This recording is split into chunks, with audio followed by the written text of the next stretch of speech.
here I am today down at Steptoe Butte, and I wanted to mention this because I already have a video of me comparing the rock found in Windhoek, Namibia, with the rock found in Steptoe Butte.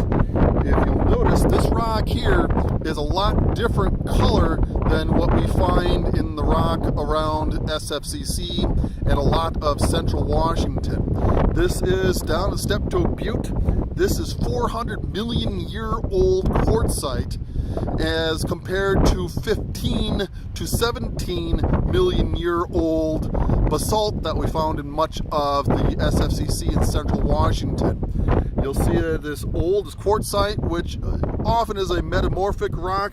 You'll see it's got some maybe a little bit of shiny pieces to it that sparkle and metamorphic, so it's basically sand dunes that have been compressed over all this time because basalt has covered some of this.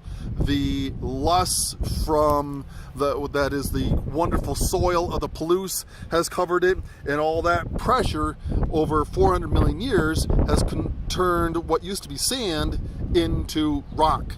Okay, that's the quartzite of Steptoe Butte.